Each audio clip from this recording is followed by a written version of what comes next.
Hola gente, ¿cómo están? Nuevamente en otro encuentro del grupo Grite, agradeciéndole a Pablo Burquet su ayuda para estas entrevistas. Hoy nuevamente con un invitado de lujo. Tenemos como invitado a Adam Marcus, un director que comenzó muy por arriba, nada más ni nada menos que trabajando en una de las entregas de Viernes 13 y desde ese momento nunca descendió. Ha trabajado asiduamente en el género del terror, ha trabajado en otros géneros también, de lo que también vamos a hablar en esta charla. Trabaja con un grupo de amigos que lo acompaña de film a film y es un honor para nosotros poder charlar con Adam Marcus. Welcome. Very nice to be here. We are very honored, and it is a privilege and pleasure to having you in our meetings. And Fernando said that you make a introduction, a short introduction of yours about that your kickoff was just a little thing, getting into the Jason, our friend Jason, and the Yes. the Right Friday to the hell. 13th. Yes, Jason goes to hell. Mhm. My goodness, what a debut, isn't it? It was. It really was. Yes. Yes. And but of course you have the director of two of my main slashers characters that I love. Mhm. Jason, of course, certainly. I grew up in the 80s. And the other is my very, very, very, very close friend, Leatherface. Yes. Yes. I love him. Poor Me guy. too. Me too. Yeah. So, okay, guys. Yes. Let's start. Go. Uh, Bien, la primera pregunta, por supuesto, es con los comienzos de su carrera. Adam Marcus es, como lo pueden ver, una persona muy joven, entonces nos llama la atención como una persona so young comenzó a trabajar nada más ni nada menos que con una parte de la franquicia de Viernes 13. ¿Cómo llegó a la franquicia de Viernes 13? Fernando said that considering that you even going through your second useless right now, um, and your debut, as we said, was Jason Goes to Hell. The question is, how did you become involved with the Friday the 13th franchise? Because you were too young when you stepping in this very, very well-known worldwide franchise. Mhm. So when I was a child, I was born in Manhattan, New York. Oh, Um, but then I was raised between Manhattan, where my father lived, and a little town in Connecticut called Westport, Connecticut, with my mother. Westport was an artist conclave. So I lived down the street from Paul Newman. I used to sing at Martha Stewart's Christmas parties. It was this kind of crazy, Neil Simon lived in town. By the time I was 11, I was doing play readings with Keir Delay and Frank Gorshin and Sandy Dennis and just extraordinary actors, right? So literally there's an 11-year-old me sitting across from the star of 2001: A Space Odyssey doing a play reading. So this was how I was raised. My family were all actors, and a couple of filmmakers. And sort of that was sort of the family business almost. My best friend growing up was a guy named Noel Cunningham. Since we were 9 years old, we were best friends. And his dad was Sean S. Cunningham, the director and producer of the original Friday the 13th. Yes. yes, indeed. Yes. So when I was 9 years old, I was running around the set of the original Friday the 13th, getting diet sodas for the director and for actors and just trying to make myself useful because I wanted desperately to be in film. I wanted to make movies and I wanted to do theater and all the rest of it. By the time I was 13, I was apprentice editor on Sean's movie Spring Break for his wife, Susan, who edited the film. So I chose the entire soundtrack of the movie at 13. I was the right age for it. So they trusted my musical taste. In fact, I even got Cheap Trick, the band Cheap Trick, to record the theme song of the movie because they were my favorite band at the time. So I was very lucky in having this these people, this access to these filmmakers, to these people who are actually in the business and doing this work. I've known Wes Craven since I was a little boy. And Steve Miner and a lot of wonderful filmmakers that I learned tremendous amount from. By the time I was 15, I started my first theater company because I was directing plays and mostly musical theater. I was a choreographer, I'm a dancer, and I was an actor. And so I did all those things at 15. And I started teaching at that time too, acting, because I'd been an actor since I was a little boy. The money that I made from those theater companies put me through school at NYU, at New York University, Tisch School of the Arts.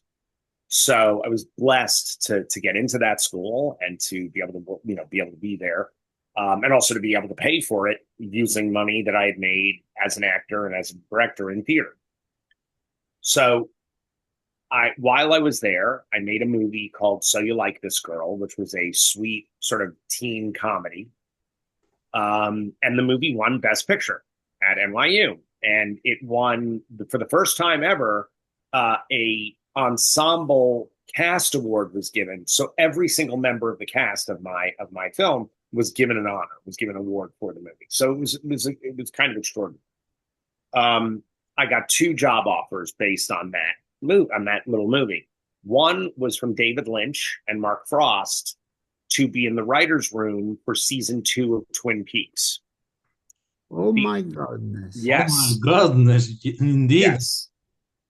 The other offer was from Sean Cunningham, the director of Friday the 13th, to come to Los Angeles, where he had moved to, and to, quote unquote, be his bitch for a year. And I would get my chance to direct a movie, and he would give me a movie. So I immediately rushed to Los Angeles, had to do that. You use your lips. And goes there, yes. Alan goes Hollywood. Yes. I'm telling you, it was really quite something. I was truly his. I did everything for this dude. But I brought a movie with me. I brought a script that I had been working on in college with my writing partner, a guy named Dean Laurie. And it was a movie called Johnny Zombie. And it was the movie I wanted to make as my first film, which was a zombie comedy musical. So I bring it to LA, and I knew that it was going to take, I had to push Sean Cunningham to get a movie going. So I had a lot of friends in catering in LA from NYU, from my school days. And I asked them if they could get me into big events, big charity events, so that I can meet people, because otherwise I wasn't going to be able to meet anybody. So I would wear a tuxedo, I'd get dressed up, I would go to these things, and then I would ask women that I knew were big in the industry to dance. And I could dance, so I would take them dancing. And then while I was dancing, I would pitch them my movie and tell them who I was and all the rest of it. Instead of a pitch elevator, a dancing pitch. It's 100%. In 3 minutes, you've got 3 minutes on the dance floor. Tell them who you are. And so I was dancing with Julie Corman, Roger Corman's wife. Julie was an extraordinary producer in her own right. And I pitched her my movie, Johnny Zombie. She was very excited. First off, she was very excited that a 21-year-old man could actually dance. So that was very exciting for her. So there we were dancing, and she was interested in my filmmaking, and that I came from NYU, and she was trying to make movies. And so I pitched her Johnny Zombie. She loved the idea, said, "Get me that script tomorrow." Great. I immediately go back to my friend Noel, my best friend, and I say, "Hey, this happened." I knew that Noel would immediately tell his dad, would tell Sean that this had happened. So the next morning, I'm making a photocopy of the script for Julie Corman, and Sean comes into the office, sees the script, and says, "What's that?" I said, "Well, it's this movie I want to direct." He grabs it off my desk, walks into his office, slams the door. An hour and a half later, calls me in. He says, "All right, I hate this script, but I love the title. So I'm going to give you $1.5 million. You go to Connecticut and shoot this movie." And I was like, "Wait, what's going to happen?" And he said, "But I don't like the script, so I want to get you a real writer. I'm going to hire somebody to rewrite the script." And I said, "Then I'm not doing it. Then I'm not selling it to you." "Nope." And he was like, "Wait a minute, what?" I said, "I'm not screwing my friend. That's not happening." So I said, "Why don't you do this? Why don't you fly Dean out to LA, put the two of us up in whatever crappy hotel you want to put us up in, and we'll write for 6 weeks and we'll fix what you want to fix. And if after that you don't like it, then we'll get another writer. But give us a chance to fix the script the way you want it." So he agreed. He acquiesced. He brought my partner out. The two of us were stuck in a Holiday Inn for 6 weeks. And we wrote a script that he was so thrilled with. He was so happy with what we did that he suddenly didn't want to make it for $1.5 million. He wanted to make a studio movie. He's like, "We can get a lot of money for this." So we did a table read. I had said, Sean was always complaining that executives in the business and producers didn't read. Nobody reads anything, right? They get told or they get a little book report of what your script is. So I said, instead of getting people to read, why don't we read it to them? And he said, "What do you mean?" I said, "Well, look, I've spent most of my life being a theater director. We've got an incredible casting director. Let's get a cast and let's actually do a read of this movie and bring executives to listen. Then they don't have to read. They just get to listen to a teleplay." He loved this idea. We brought in unbelievable actors. Now, here's what's incredible. At this reading, I had 2 Tony Award-winning actors. I had Charlotte Rae and George Hearn, who were both extraordinary. And the guy who played Johnny Zombie, this is a true story, the guy who played Johnny Zombie was my next-door neighbor for 3 years at NYU, Adam Sandler. Dear Lord in heaven. So Adam Sandler read Johnny, played Johnny. By the way, a week after that reading, 1 week after that reading, he got cast on Saturday Night Live and left to LA to go back to New York. So we did the reading and the executives flipped out, right? So now New Line wanted the movie, so did Disney. And they went into a bidding war. The problem is I wanted New Line. I desperately wanted to make the movie with New Line because I'm like, they're going to make the right movie and I'm going to get to direct the film I want to make.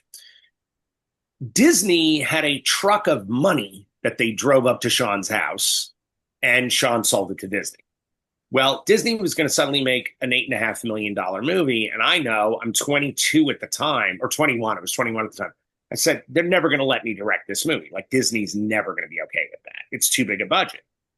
And of course, they weren't. They were not going to let me do it. So I ended up as the associate producer on that film. I put it together, so I was the associate producer. And I turned to Sean and I said, "Hey, dude, I just made you a lot of money. Give me a movie. You owe me a movie. I want a movie. I gave you mine. Now you got to give me something." So he said, "Well, New Line is buying Jason Voorhees away from Paramount. If you can figure out a way to get that fucking hockey mask out of the movie, I'll let you write and direct it." And I was like, yeah, like, sure. And I'm like so excited. And then as I'm leaving the office, I was like, wait. You want me to get the what out of the what? I got to get rid of the hockey mask? He's like, "Yeah, I hate that damn mask." I'm like, okay, all right, I'll figure it out. 3 days later, I brought him a treatment for the movie. And I was hired instantaneously to write and direct Jason Goes to Hell. So I was 21 when I got hired. I was 23 when I directed the movie, when I shot the movie, and just 25 when it came out in theaters. And oh, by the way, Johnny Zombie came out the week before Jason Goes to Hell, and it's called My Boyfriend's Back. It's a Disney movie called My Boyfriend's Back. It came out 1 week before Jason Goes to Hell. So, hats off, sir. Thank you. Increíble. Thank you. Increíble. Uno de los puntos más interesantes de Jason Goes to Hell es que 3 años después se estrena Scream de Wes Craven. Scream es considerada una película muy metalingüística, metatextual. Jason Goes to Hell is a little meta Yeah. before Scream. Mm-hmm. Why? Funny enough, I did get the question. I get it. Yeah. Funny enough, I was offered the movie Scary Movie, which ended up becoming Scream. Yeah. I was offered that 2 weeks after Jason Goes to Hell came out. They offered me to direct that movie. And I read the script. I was like, this is so my move. Like, this is perfect for me. Yeah. And a week later, my agent called and said, yeah, Wes Craven wants to do it. I was like, well, I'm not getting that job. And it was funny because it was Uncle Wes. I knew Wes my whole life. I'm like, yeah, Wes will do it. He'll be great. But yes, funny enough, the people at Miramax recognized that Jason Goes to Hell was so meta that they were like, this is the guy. Like, this is the perfect guy to do Scream. So, yeah. Why was it meta? I'll tell you, there's two reasons. One, because I had to get rid of the hockey mask, right? The first scene of Jason Goes to Hell was constructed to be every cliche that had ever been in any Friday the 13th movie in 8 minutes. I was like, I'm going to tell you an entire Friday the 13th movie in 8 minutes, and then I'm going to blow up Jason. Yes. By doing that, yes. Right, I'm blowing up your expectations. Also, because I was really the first fan of the Friday the 13th movies to make a Friday the 13th movie. The other directors before me, they weren't fans of Friday the 13th. They wanted a job. They got a job, right? Yeah. I was like, oh my God, I get to make a Friday the 13th. I was a fan. So as a fan, I wanted to sort of comment on the fandom as well as the film itself.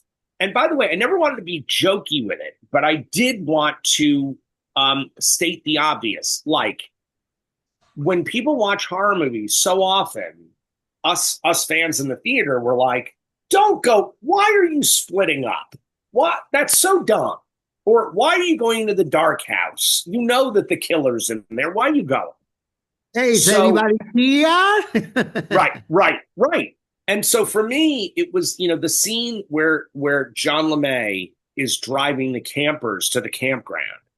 And he says, oh, you thinking about smoking some dope and having premarital sex and getting slaughtered? Yeah. And that to me was like, I want to point out the silliness of these people who do this dumb stuff in these movies. And if I say it, I'm almost taking the sting out of it. I'm going, no. Now you're in on the joke. We're all in on the joke together, right? So that's really why it was meta. That's the two reasons it was meta. Absolutely. Amazing. Cuando el personaje de John D. LeMay dice esa frase, los demás personajes en el auto se le quedan mirando casi sin entender lo que está pasando porque él está haciendo un comentario tan meta. Es excelente. Yes, when the character in the car said this phrase that you quote, all the old people in the car take a look and say, what? And because he's saying what never could be said. Right.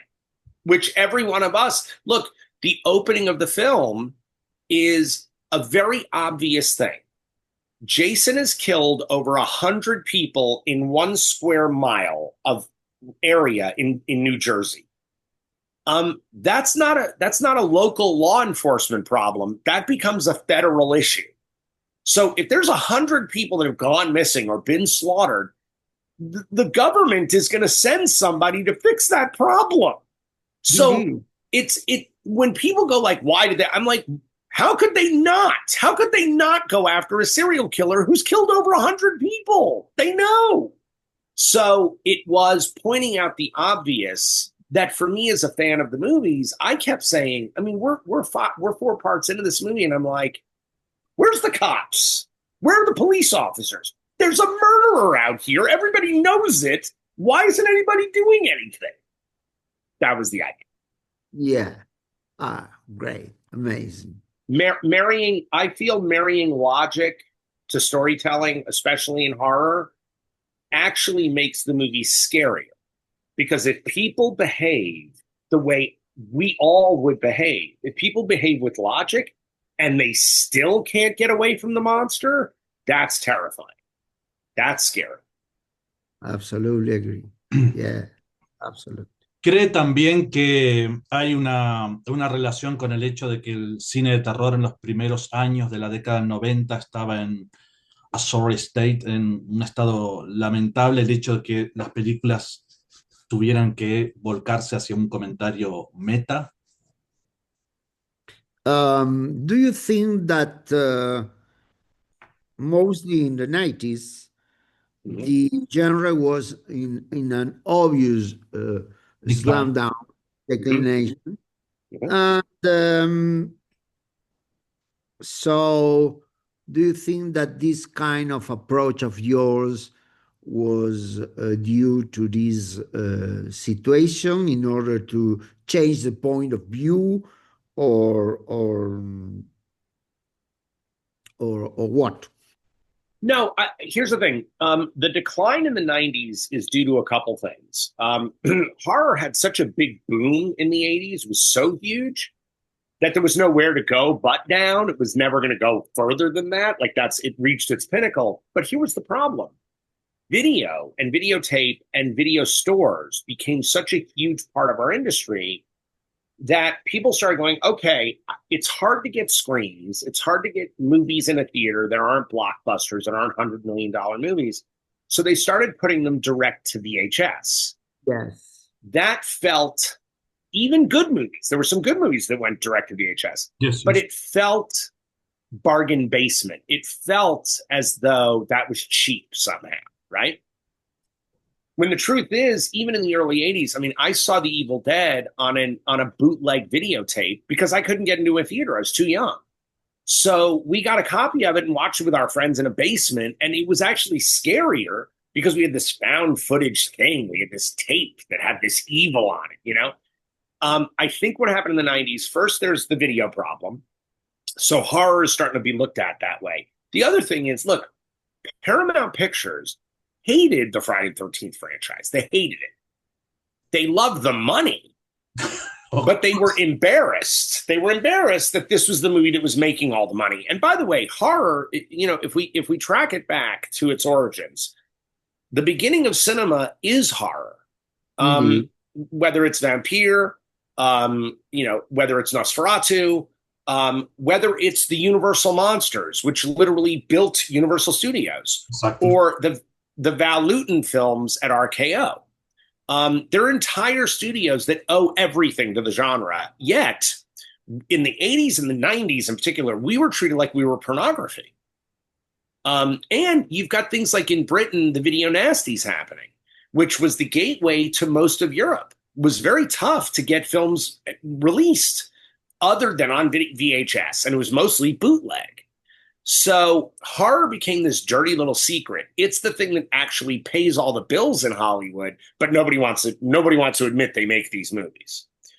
So when we get to the mid 90s, and look, Scream was an amazing moment, but it did screw up the rest of us horror filmmakers.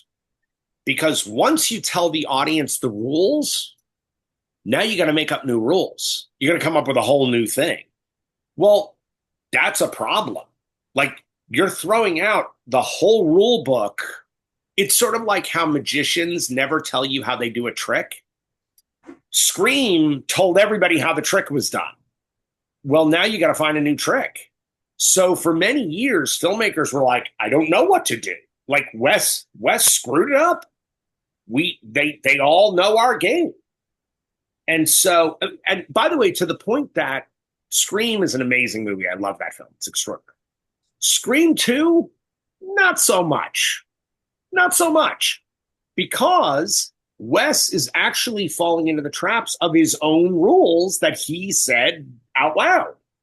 So by Scream 3, they kind of figured it out, but it's diminishing returns when you let the audience know. Look, for example, I never show the face of Jason in my movie, right? The mask is part of his head, right? The reason for that is that for me, every time they unmasked Jason, it was silly. He looked silly. He didn't look scary. He looked silly. When you unmask Darth Vader in Return of the Jedi, you're like, oh, it's a purple cantaloupe. That's not scary. Like, that's Vader? That's Darth Vader? What were we afraid of, right? Yeah. To me, once you show the face of fear, it's not scary anymore. It's not frightening. You've given away the mystique. And so I tried to keep Jason that way.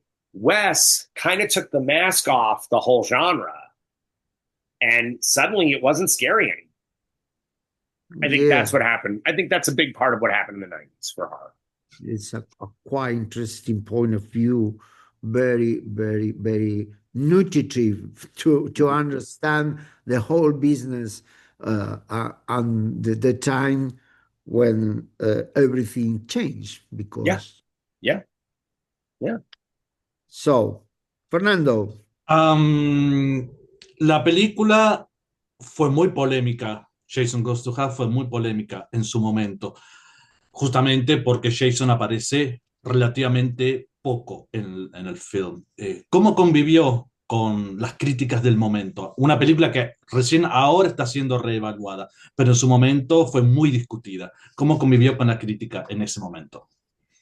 Fernando said that Jason Goes to Hell was, let's say, quite controversial. Yes.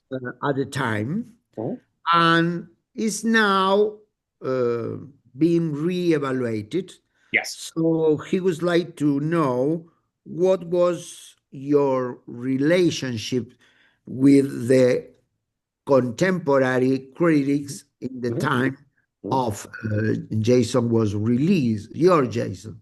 Yes. Because people didn't like Jason appear just, is one of, I'm not take the account, but one of the Jason's movie where Jason is out of the screen, the very important part of the film. Here's what I can tell you. First thing on that point. In Jason Goes to Hell, the actual screen time that the character in the hockey mask is on screen is more than almost any of the other films. Just from percentage of screen time, we see him more than almost any of the other films. That's first thing. Second thing, when the movie first came out, right, we had an explosion of love over that movie when it first came out. And when Freddy's glove comes up at the end and pulls Jason's mask into hell, every single audience leapt to their feet, screaming and applauding and out of their minds. Okay. So at first, things were great. And in fact, Jason Goes to Hell got more good reviews than the other movies had gotten. Right. Okay? The New York Times loved the movie. The Wall Street Journal loved the movie. We had people really digging the film. Okay. It's not until the internet shows up. And there's a guy who makes a video on YouTube called How New Line Destroyed the Friday the 13th franchise. And that video is one of the first videos to go viral. And suddenly, I have people who want my head on a pike. And I'm public enemy number one. And I was like, wait a minute, what? And it was so out of nowhere. I was like, and this is years after. Like, it was crazy. Here's what I can tell you. Jason Goes to Hell is very divisive in the Friday the 13th community, right? There are people who love it, and there are people who freaking hate it. I mean, really hate it. There are people who wish me cancer over this movie. It's ridiculous, okay? But here's the thing. Jason Goes to Hell never left the conversation because people fight about it. You don't hear people talking about part 3. No one talks about part 3. No one talks about they talk about part 4 a little bit. No one talks about part 7. No one talks about part 8. No one talks about Jason X. There's no conversation, right? There's just no conversation. With Jason Goes to Hell, you've got 2 very strong camps that go to war with each other. Here's the thing. Great. I'm thrilled. On the Blu-ray release of the movie and on the new 4K, they did an intro with me. I introduced the movie. And at the beginning of the movie, I give a special thanks to everybody who hates Jason Goes to Hell. I said, because right now, you who hate my movie just bought your 5th copy of my film. Thank you for my swimming pool. The thing that's incredible about horror fans, and I'm included in this, we buy the movies we hate. Indeed. We actually buy them. We saw them in the theater and we hated them, and then we have to own the copy of it. What is wrong with us? For my movie, I know people who hate my film. They own the Laserdisc, the VHS, both editions. They own the Blu-ray. They own the 4K. They own 5 copies of the movie they hate. Why would you do that? But they do. And I have to say, look, I don't have a problem with people who hate the movie. Like, I'm actually fine with that. I really am. Anybody who thinks that a film is made for everybody, that's going to be a pretty dull movie. That's going to be a pretty nothing film. Movies should have an opinion. I'm not a fan. When directors say I'm neutral, no, you're not. No, you're not. You can't be neutral and be interesting. William Friedkin made a film in the early 90s about the justice system. And his whole thing was that he was going to be neutral. The movie was a disaster. It was a disaster. It didn't have a point of view. And a filmmaker, that's our job, is to bring our view to a story. Well, I don't think everybody's going to agree with my view. That's nuts. I'm sorry. You can say roses are beautiful and half the people are going to go, no, they're not. They're awful and they smell terrible. Okay. So I think that the nature of art is hopefully to create conversation. Art that everybody goes, oh, that's nice. Oh, nice is the death of art. I'm fine if somebody going like, oh my God, I hate that movie. Especially if there's a guy right next to him going, really? I loved it. What's wrong with you? Because that conversation is where art should land. It should land in a place where people agree to disagree or get into fights over it or have passion about it one way or the other. So I thank the people who hate my movie because they've kept it in the conversation. I will say this. Anytime somebody tells me they hate it, I always try to say, okay, great. I respect that. What do you hate about it? Well, I mean, Jason's not in the movie. Like, you blew him up 8 minutes in and he comes back 10 minutes before the end. He's not in the movie. Okay, fair. Okay. Do you like the kills in it? Do you like all the effects and stuff? Oh, yeah, badass. Do you like that whole tent thing where she gets split up the middle? And, one of the best kills in the whole franchise. Okay, cool. What do you think about the acting? Do you like the acting in the film? Yeah, no, everybody's really good. How about Creighton Duke? Oh, badass character. Like, one of the coolest characters in the franchise. Okay, cool. Were the girls pretty enough for you? Absolutely. Was there enough nudity? Yeah, that girl at the beginning of the movie, Julie Michaels, she's hot. Oh, yeah. Okay, great. So you like all that. Was there did you find it exciting? Was the music good? I go through all this stuff and everything. They go, yeah, I loved it. I go, great. So what you don't like about the movie is that there's not enough hockey mask in the film. And if you're a Friday the 13th fan, I will refer you to part 2, where there's no hockey mask. There's a guy in a sack.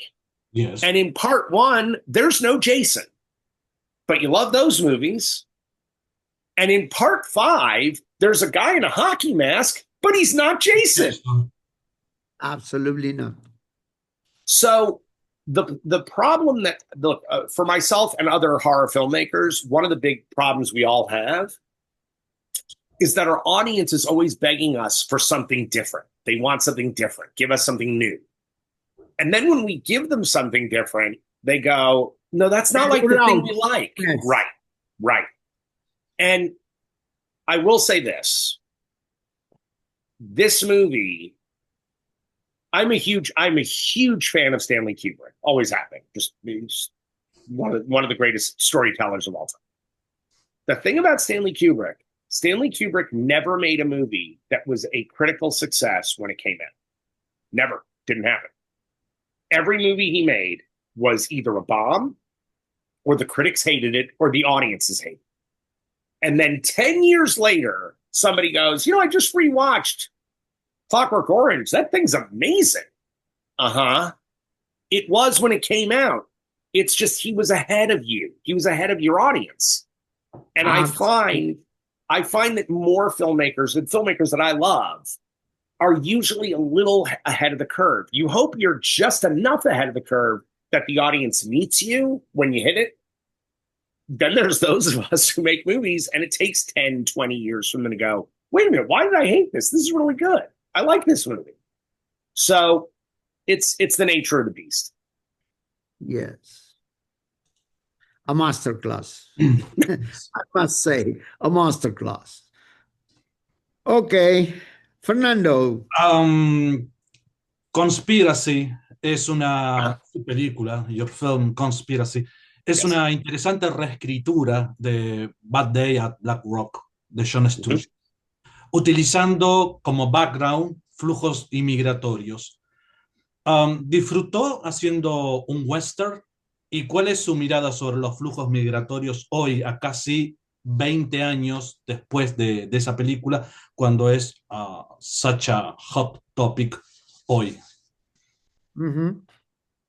Well, Fernando referred to your movie Conspiracy. That is an intriguing reinterpretation of Jon Stewart's Bad Day at Black Rock. Yes. And set against the backdrop of immigration flows. 20 years later. Yes. Well, the first one is, did you enjoy working on a so-called Western? A Western. Like a Western. Do you like making a Western?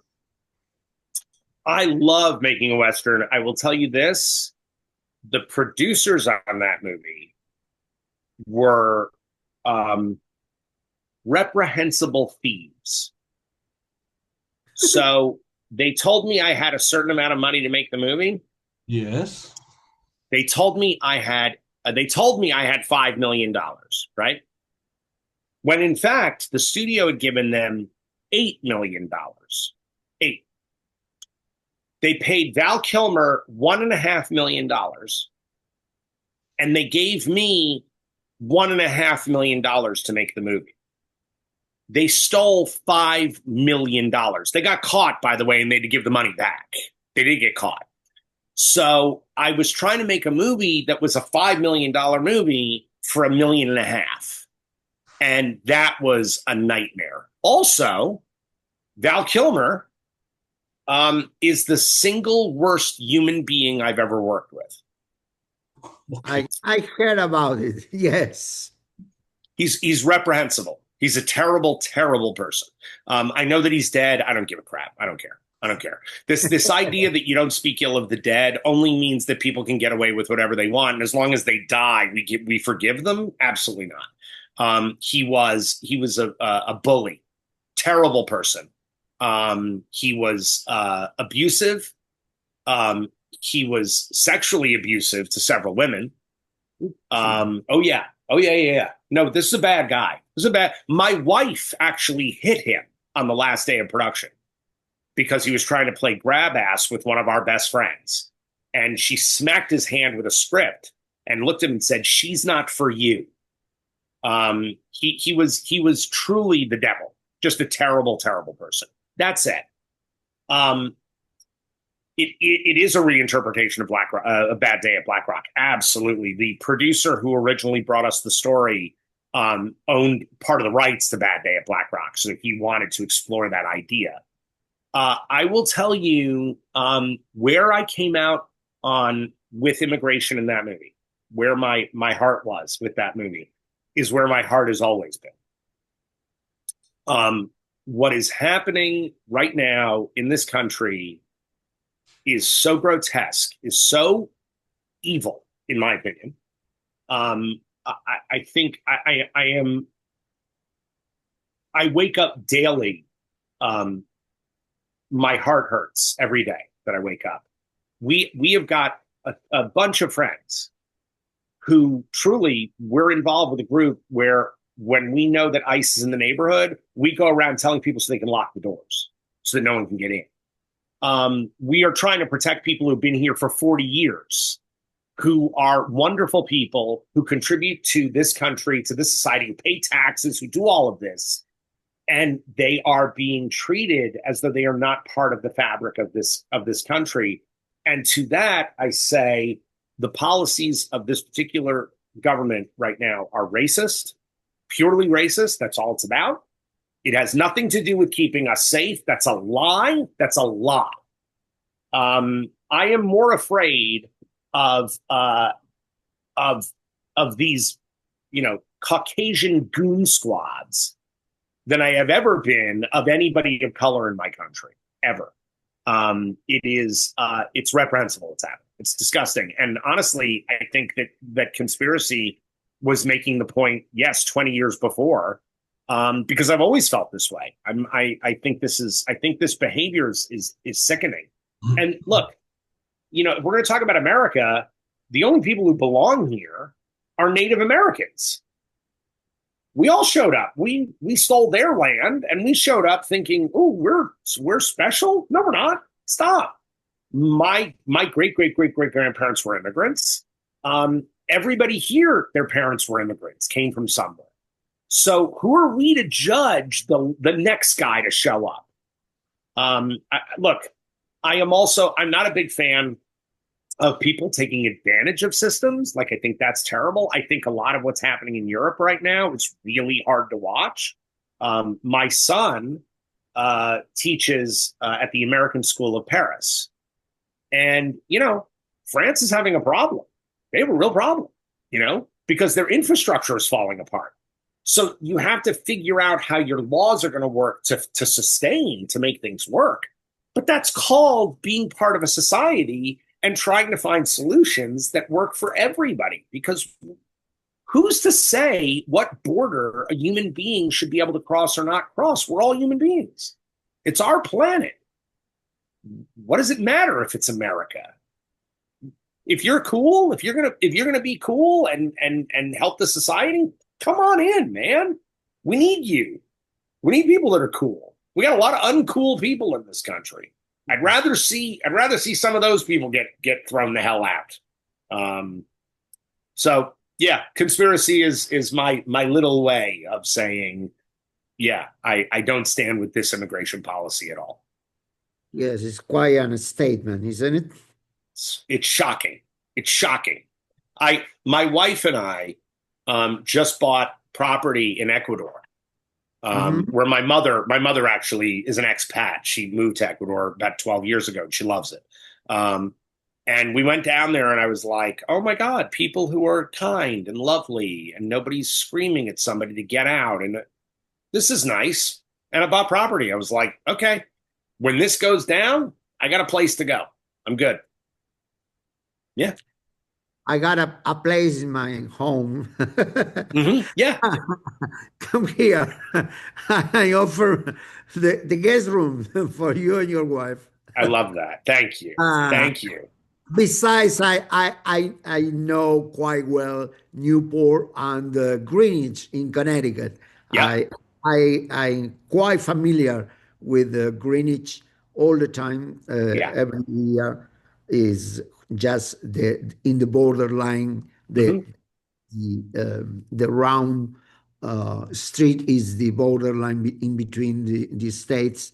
Yeah. So I used to be there a lot of time in Armonk. So pretty beautiful part of the country. Yeah, absolutely.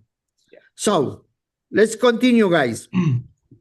Siguiente pregunta, teniendo en cuenta que ya dio su opinión sobre Val Kilmer, es How was to work with Bernadette Peters and Snow Days? Mm. Ahí. Okay, I know the question. It's a good question.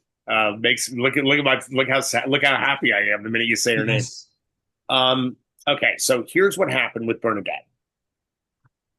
So when my brother wrote the play and we turned it into a screenplay, the two of us decided that Bernadette Peters was the person we wanted for the role, right? Neither of us knew her at that point, but we wanted her, right? So we went to her agents at William Morris and we presented the script, we sent the script, and we said, we want to talk about hiring Bernadette Peters. Now, Bernadette Peters had not done a movie in 8 years because she hated working on film. She loves the theater. She doesn't like them. And I think that had a lot to do with Steve Martin. I think that's why a lot of that happened, because their relationship broke up and she was brokenhearted. And so we talked to her agents and we say, we want to hire Bernadette. And it was a super low budget movie. I made the entire film for $200,000. So they said, because again, everybody wanted me to make horror movies. And I was like, I want to make movies that I believe in. And I love this story. So I'm going to make this story. So we had to find the financing on our own. And we found a tiny amount of financing. And I knew I could make the movie for that. So we did it. So they said, okay, so what are you offering to Bernadette? And we said, we are offering her $75 a day. And they went, what? Said, well, that's the lowest scale budget for SAG, for union wage. That's what we're offering. They laughed and said, so you're looking for someone like Bernadette Peters? We said, no, we're actually want to talk about Bernadette Peters. They hung up on us. Now, by the way, it's against the law for them to do that. Because it's a legal offer, they have to bring it to their client. They never did, and we knew they did. So no one would take us seriously. So I said, we got to keep moving with production. We got to get this thing done. So we started hiring everybody else for the film. And by the way, I don't know if you know this or not, but I mean, Stephen Colbert is in Let It Snow. Like, the cast is amazing. Missy Pyle does her first performance. Miriam Shore in her first film performance. Henry Simmons, who ended up becoming a huge star on television. All of these people, it's their first movie. And we had incredible casting director on the film.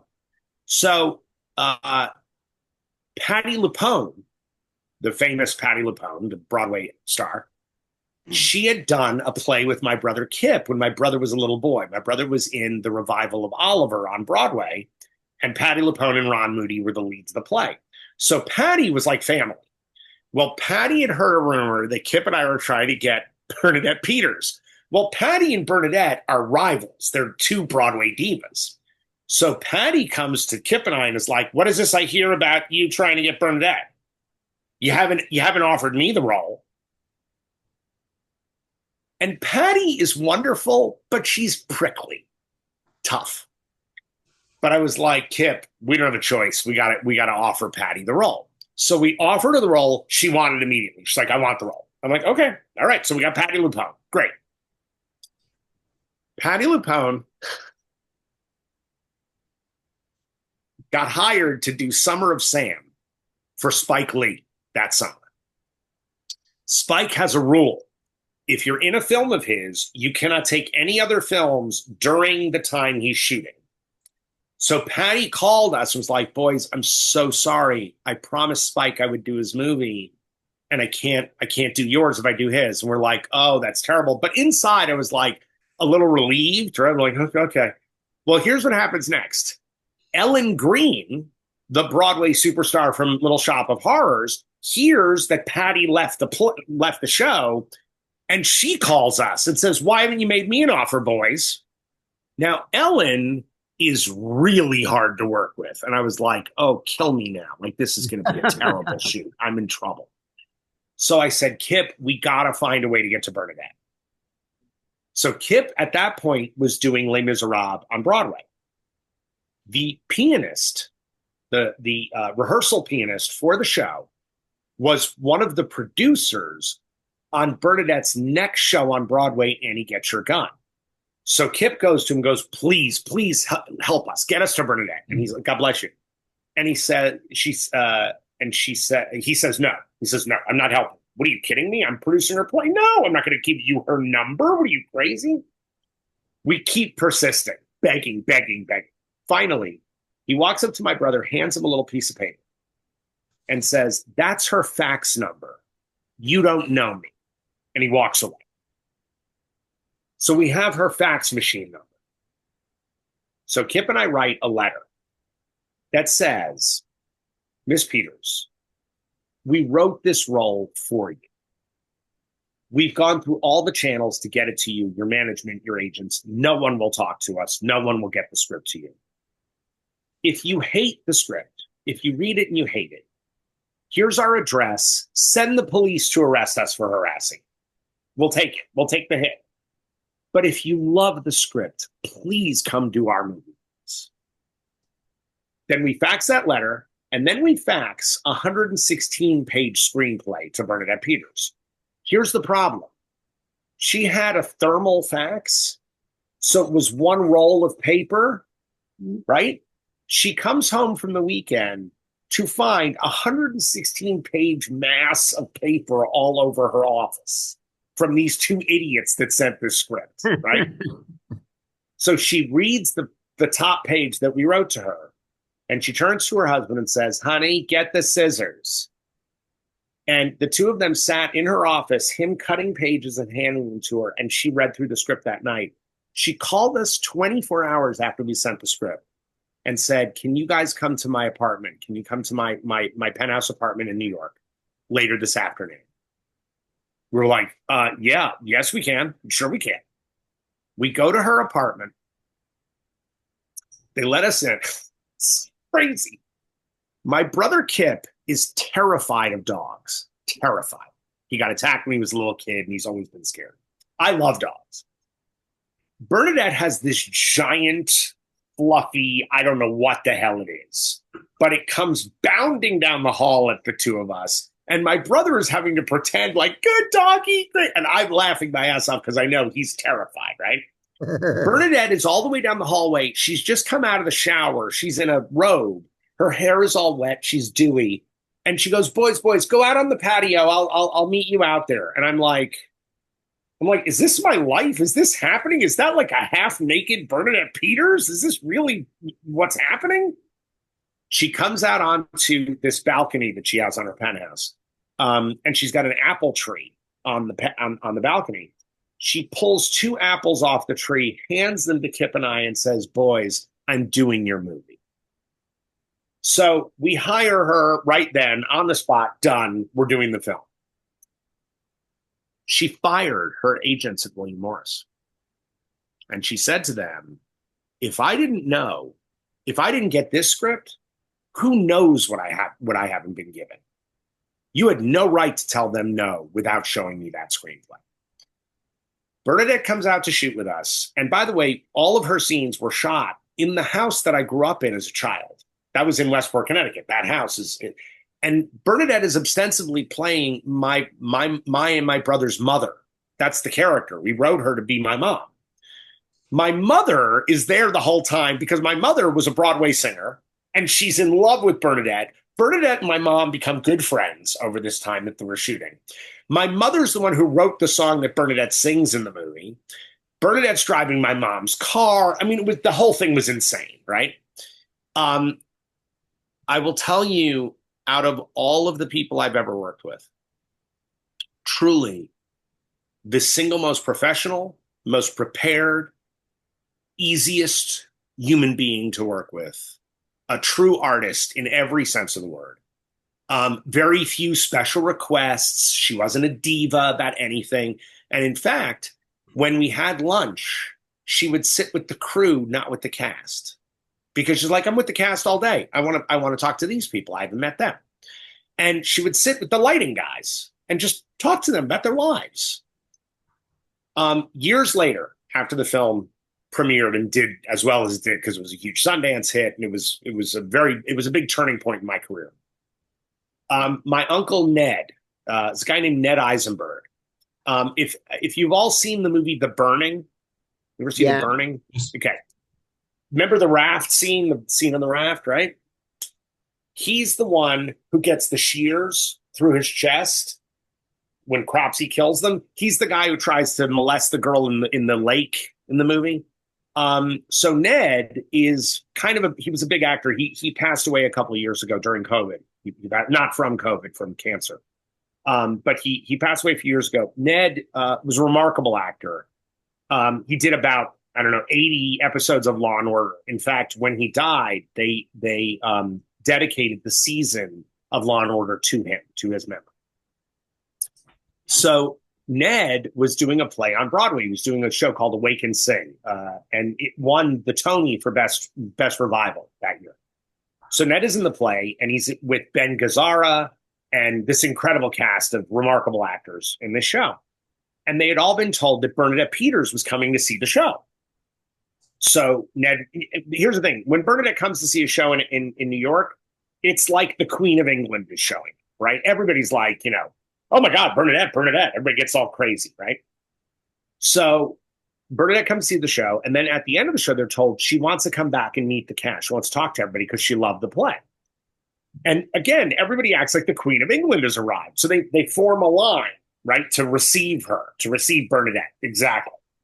So Bernadette comes back, and my Uncle Ned is telling me this over the phone, middle of the night.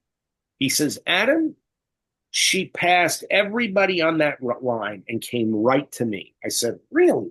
And he said, yep. I said, and I'm telling you, she walks up, she says, Nettie, that was fantastic. Oh, what a beautiful play, and you were just wonderful in it. And he says, oh, Bernie, thank you so much. It's very nice. And she says, how is Adam? And he goes, my nephew? She says, yes. He says, he's doing great. She says, will you please tell him that to this day, he is the finest director I've ever had. I tell you this, chills all over my body saying it. I turned to my wife. I said, you can put me in a box now. Like, I've done everything I need to do in this life. I'm done. I'm done. Yes, that's it. I'm down. So Bernadette, working with Bernadette is, she is somebody, I said this to her. I said, Bernadette, you are the movie that is as good as the trailer. Said, everything I heard about you could not have been more right. You are a spectacular person. And that's her. I'm speechless. Okay. Let's go. Yes, Emiliano. Sí. Escribió junto a su esposa, Debra Sullivan, el guión para Momentum, un thriller muy, muy dinámico que tiene mucha acción. La pregunta es, ¿cómo surge ese guión y cómo fue su relación con el director, Stephen Campanelli, una persona que trabajó unos cuantos años con Clint Eastwood? ¿Cómo fue su relación en relación al proceso de realización de la película? ¿Cómo fue su vínculo con el director y cuál fue su aporte, digamos, a la película desde el guión, ¿no? Mm-hmm. Well, Emmy said that you co-wrote the screenplay of Momentum with your wife. Mm-hmm.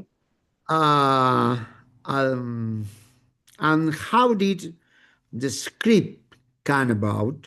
And what was your relationship like with the director Stephen Campanelli during the filmmaking process? Because I'm a screenwriter too. And it's, of course, the script is always a working in progress, but you are a director. Directors take the liberty in a whole sense. What I can tell you about Momentum, the original name of the movie was Gravity. That was the original title, was Gravity. And then they made the Sandra Bullock movie and we couldn't use it. Yes. But here's what happened. So there's a thing called the blacklist in Hollywood. It's a positive thing. It's not like the old blacklist in the McCarthy era. This is a different thing. So all of the development people at all the studios, all the people who read scripts for a living and then tell their bosses, you should do this or you shouldn't do this. They have this thing called the blacklist, which is the best movies in the industry that have not been made. I've had 2 scripts on that list, both written with my wife, Debra Sullivan. One was for a movie called Black Autumn that sits on a shelf at Fox Studios, now at Disney, for 20 some years now. The other one was Gravity. Gravity was a movie that got optioned by every studio in town. Literally every single studio at some point optioned that script, and everybody loved it. It was a female action picture before there were female action pictures. It was sort of My La Femme Nikita. Yes. But no one would let us make the movie the way we wanted to make the movie. They kept trying to make her soft. Or can it be a guy? Or can't she be fighting for her kid? It was all this stuff to kind of lessen the female character. And I was like, no. Why can't a woman do all the cool shit that Clint Eastwood gets to do? Why? I've never understood it. So it took forever for this movie to get made. In fact, we wrote it in 1995 and Momentum came out in 2015. So it was 20 years that script was floating around LA. Steven was hired for a very specific reason. The person who read that script at Cannes in 2013 was Clint Eastwood. And Clint Eastwood went back to his agency, to CAA, and said, this is the single best genre script I've ever read. Full stop. And so his camera operator for 20 some years was Stephen Campanelli. And he really wanted to direct. Like that was his ambition. So Eastwood came to our producing partner and said, I think Stephen Campanelli is the perfect guy to make this movie. Well, again, it's Clint Eastwood saying, we should hire this guy. The other thing is that Stephen was very good friends with Morgan Freeman. Suddenly, Morgan Freeman is saying, I'll be in the movie if Stephen directs it. So we're like, okay, well, this is a no-brainer now. Like, we got to make this happen, right? Here's the thing. Stephen wanted changes to the script. To this screenplay that his boss told him was the best genre script he'd ever read. Our producing partner, to his credit, said to Stephen, flat out, right in front of us, shockingly, said, I'm not making this movie because you're directing it. I'm making it because I love this script. You're not changing one word. That was shots fired. Oh, right. Slap in the middle of the face. Yes. Which meant that we were not going to have a great relationship moving forward.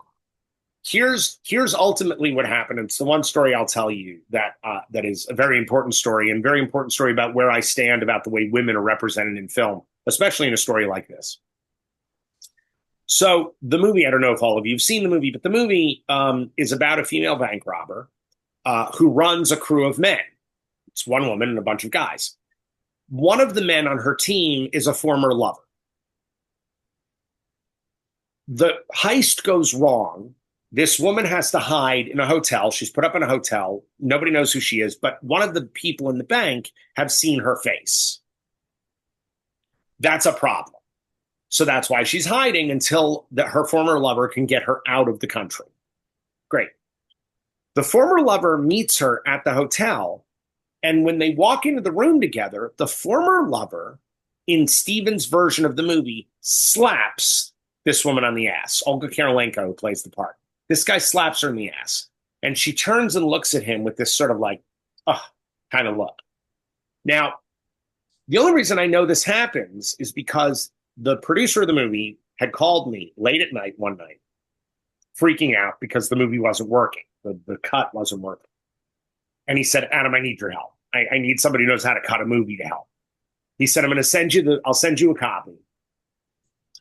Please, we need notes. Like, we got to fix this. I said, great, send it to me. I'm an editor. I know how to do this. Bring it on.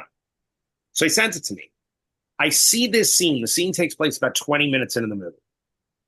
I see this scene, and I turn the movie off. And I call the producing partner, And I said, okay, Anton, here's the deal. I've just gotten to the point where this character just slapped Olga in the ass and she thought it was sort of cute. I said, here's what's going to happen. You're going to wake that misogynist dick out of his bed right now, get him to an editing room, and cut anything in this movie that's like that. I'm sure there's more of it. All of it has to leave the movie. I said, and here's why it has to leave the movie. If it doesn't leave the movie, my wife and I are taking our names off the movie. And you will have a movie written by Alan Smithy, which will kill the movie, and the movie will never be seen. I said, so you're going to get that asshole up, and you're going to make him take all that misogynist crap out of the movie. I will not have my name associated with a movie like that. It's not happening. We didn't write that movie. I don't know what the hell he's thinking, but it's not happening. The next day, I got a new copy of the movie, and all of it was removed. All of it was gone. So here's the thing. Film is a collaborative medium. As a writer, when I'm writing with a team, okay, I don't expect to be a more powerful voice than anybody. I don't. I expect to be included in the conversation in making a movie. I don't believe in taking a writer's script and then running away with it and making whatever movie you want to make. I think that's grotesque. And every time someone's done that with a movie of ours, with a script of ours, it has not worked out for them. It doesn't work. So the script is the first blueprint of your film. Do I think that's sacrosanct? No. Do I think a director should be able to make changes if it's needed? Do I think that you have to be collaborative? Of course. And by the way, actors always want to have an input, and you've got to let them have an input, right? By the way, the best actors I've worked with, all ask for less dialogue, not more. An actor who asks for more words is an idiot. They don't know what they're doing. An actor who says, I can do this line, but on my face, I don't need to say it. I'm like, oh, bravo, you're my kind of actor. Okay. I had Morgan Freeman on the set of Momentum, and Debra and I were there. And this was when we were shooting in America, because most of the film was shot in South Africa, but we were in LA, and Morgan was doing one of his scenes, and he has this one line of dialogue that he kept tripping over the line. He kept fumbling the line. Morgan doesn't fumble lines. Like he's a genius. Like he's one of the best actors I've ever worked with. He kept screwing up the line. And I walked over to Morgan and I said, Morgan, do you want me to rewrite the line? I mean, Deb and I can come up with something else for you. And he went, no, nothing wrong with the line. I just keep fucking it up. And I was like, oh, bro, you're amazing. By the way, he nailed the line. It was perfect. He killed it. It's in the movie. Fantastic.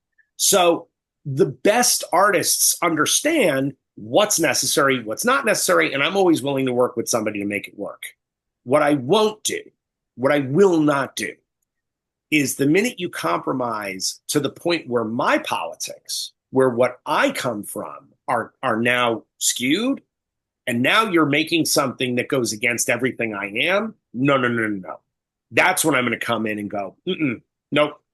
And the good news, look, that's sort of the wonderful thing about having unions, because we do have protections. There are ways we can be protected as writers where they can't do that to us.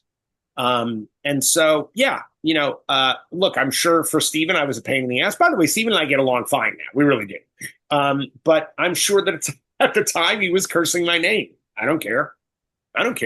He was telling a story that had nothing to do with the movie that we wrote. Nope. That I won't do.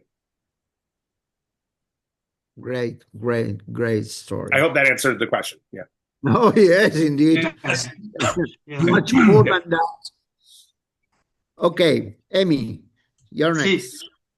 Sí, gracias, Pablo. De hecho, contestó dos de las preguntas, así que nos salteamos la próxima y pasamos a la siguiente, Pablo. Dale. Bien. YHM9 Blood Drive Nerd Girls es una, que espero haberlo pronunciado bien, es una potente mezcla de géneros, es un cortometraje. Una potente mezcla de géneros, pasando de la chiques y quizás el de superhéroes o el de cómics. La pregunta sería, ¿cuál es el origen de este proyecto y cómo es trabajar directamente para video? Okay. Emmy is referring to your short YHM9 and so on, the Drive Girls that Which one? I'm sorry, I'm a little lost. WI Nerd Girls. Nerd Girls. Oh, Nerd Girls. Yes, yes, yes. Yeah. Nerd Girls. Yes. Yes. Sorry. Yes. No, it's okay. Sorry, my English. No. I just want to follow. Let me say that this movie is a powerful blend of genres, transitioning for even chick comedy to vampire horror, martial arts cinema, and perhaps even superhero or comic genre. Yeah. We would like to know what was the origin of this project and what Great. is it like working directly to VHS, to video. So yes. Okay. Nerd Girls is the brain. It happened because I have a series that I've been building called Nerd Girls, which is about female comic book creators. So it's about a bunch of girls who work at a comic book shop. They love comics, but men are usually pretty hard on women who like comic books. They're usually not allowed to be involved in that fandom. And I think that's gross. So this is a bunch of women that pretend to be men when they're writing their comic books. So everybody will buy their comics because they think they're dudes, right? So that's sort of where it came out of. The reason I shot the Nerd Girls episode that you've seen was because there's two filmmakers named the Saska sisters, the Saska twins, who I've been friends with for, yeah. The Saskas are, there's one film that Deb and I wrote called Night Spinners, which is about twins, and they're actually directing it. Yes. We've been friends for about a decade, and they're lovely. They're lovely girls. Anyway, they do this thing called the Blood Drive, and it's all month of October, where filmmakers are asked to make short films on a particular subject matter, and all of the films are to raise awareness for people to give blood, right? And since our genre is all about blood and lots of blood everywhere, that's sort of how they tapped into this. So they asked me if I would make a film for the Blood Drive, and I was like, yeah, I've got this series that I'm trying to launch. I think it'd be perfect for what you're trying to do. So the idea behind Nerd Girls came from, okay, how do I tell the concept was superheroes. They wanted superheroes. So I said, okay, we'll do superheroes, but it has to be horror superheroes. Great.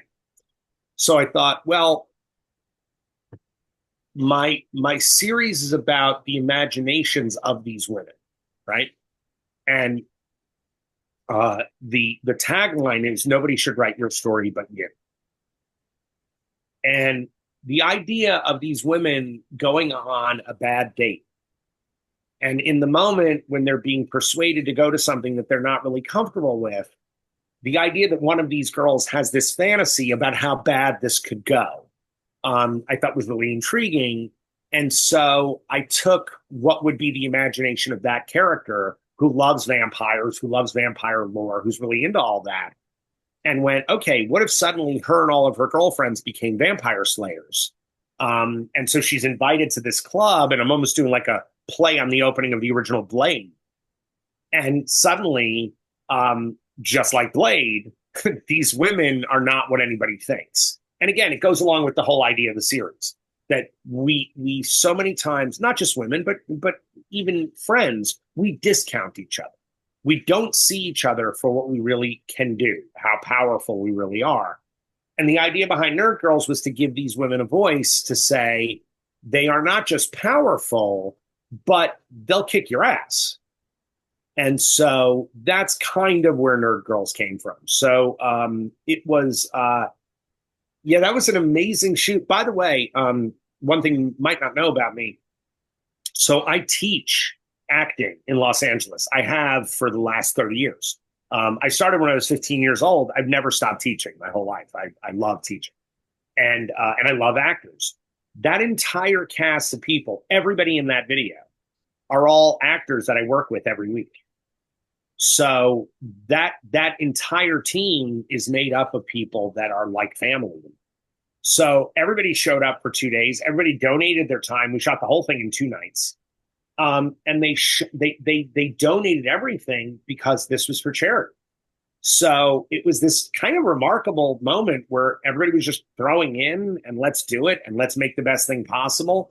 And we ended up, it's kind of incredible. The Saskas told me that 10,000 gallons of blood were raised that year off of that blood drive. So I can't think of a better thing to have done, you know, so that's where that popped in from. Yeah. Yeah. Okay. I think it's a wet dream of Quentin Tarantino. Yes. Yeah, sure. Absolutely. Absolutely. Well, may I ask you, what do you think about Quentin as director and scriptwriter? Quentin? Yeah.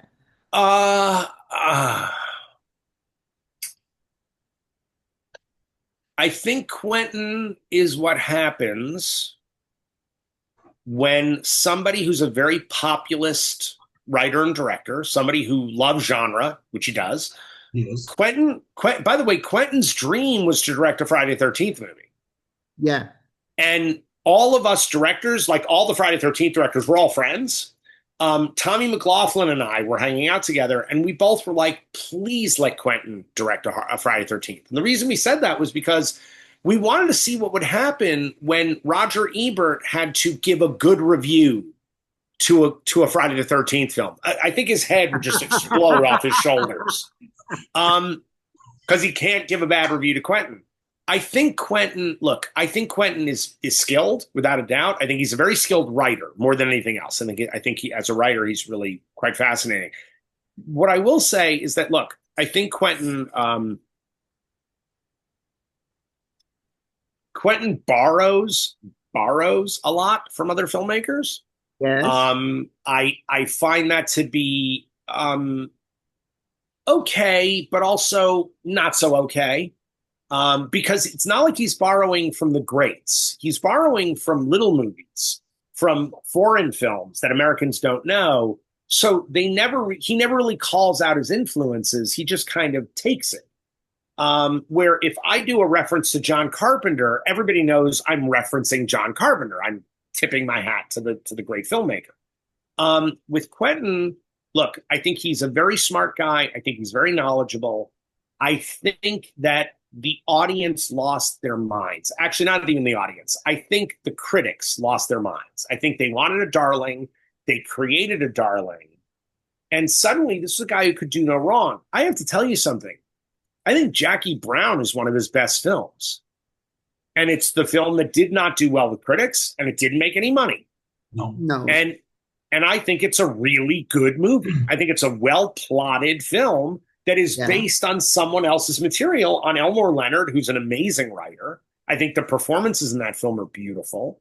I think Quentin is a good filmmaker who has been risen to Stanley Kubrick, Steven Spielberg status, and I don't think he's that. All right.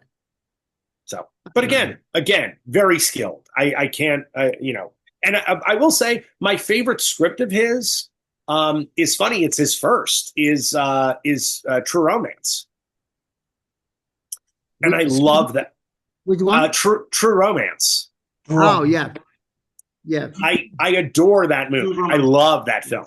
I also think Tony Scott did an incredible job of going, great, I'm going to take this guy's words, but I'm going to use my style to approach the material. And I think the work is astounding. Like, I really love that movie. I think it's terrific. By the way, and there's films of Quentin's that I adore. I mean, there's stuff that he's made that I really love. There's other stuff that I'm not as big a fan of. That's all. Okay, thank you very much indeed. Yeah, you got it. Emi?